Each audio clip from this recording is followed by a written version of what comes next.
The basic conflict was that when the state of Washington was created in 1889, after the treaties were signed in 1854, they began to exert their influence or power over fishing, and said that for conservation purposes, and that they said the tribes could only fish on reservation.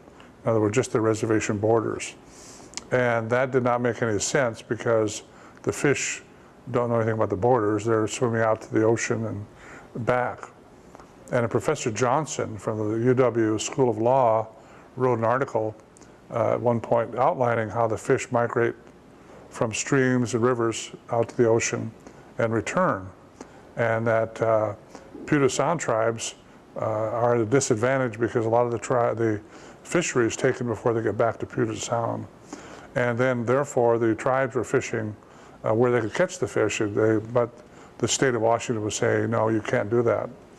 You have to fish only on your reservation, which made it impossible to carry on a livelihood or even feed their families.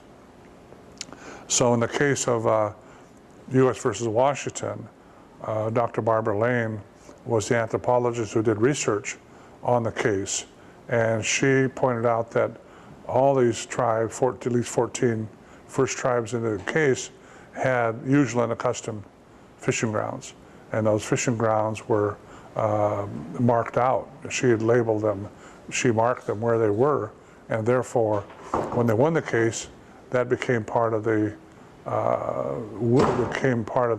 Puget Sound tribes' fishing areas, and they were able then to fish in those areas after that, beyond the reservation boundaries, in other words, so that they could go to their usual place, which might be all the way from freshwater to saltwater.